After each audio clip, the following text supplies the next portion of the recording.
प्यारी सी बिल्ली और उसका छोटा सा घर। एक बार की बात है, एक खूबसूरत गांव में एक प्यारी सी बिल्ली रहती थी जिसका नाम मिंटू था। मिंटू का घर एक छोटा सा लेकिन बहुत ही प्यारा और आरामदायक था। उसके घर के चारों ओर फूलों का बगीचा था और वह अपने घर को बहुत पसंद करती थी। मिंटू की दुनिया में खुशियां ही खुशियां थीं, क्योंकि वह अपने छोटे से घर में पूरी तरह संतुष्ट थी।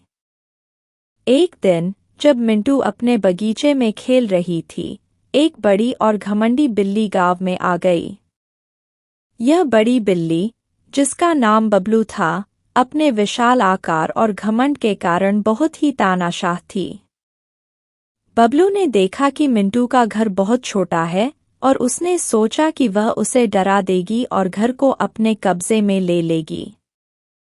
बबलू मिंटू के घर में घुस गई और उसे अपनी गर्जना से डरा दिया।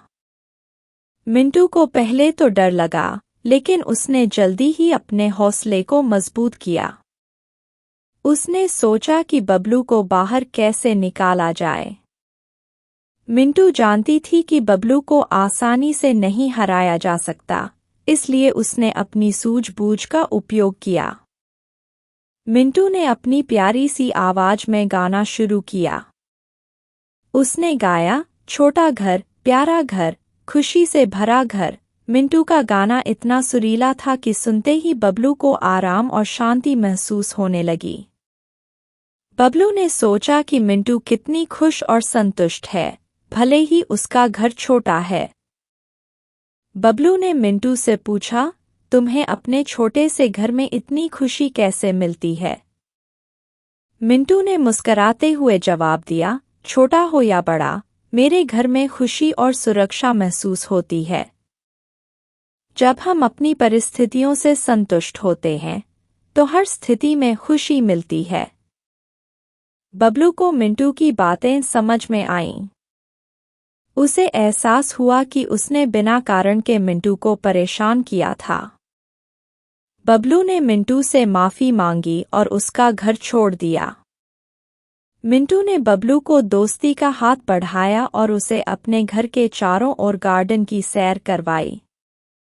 बबलू ने मिंटू की दोस्ती स्वीकार कर ली और समझ गया कि असली खुशी और संतोष छोटी छोटी चीजों में भी हो सकता है। मिंटू और बबलू ने मिलकर एक अच्छा समय बिताया और बबलू ने मिंटू से सीखा कि खुश रहने के लिए हमें अपनी स्थितियों से प्यार करना होता है। इस प्रकार मिंटू का छोटा सा घर अब और भी प्यारा हो गया, क्योंकि वहां एक नई दोस्ती का बीज भी पनप गया था। बबलू ने भी मिंटू की तरह छोटी छोटी खुशियों को महत्व देना शुरू किया। नैतिक शिक्षा, छोटे घर में भी खुशी और सुरक्षा महसूस की जा सकती है, यदि हम अपनी परिस्थितियों से संतुष्ट रहें और अपने दिल की सुनें।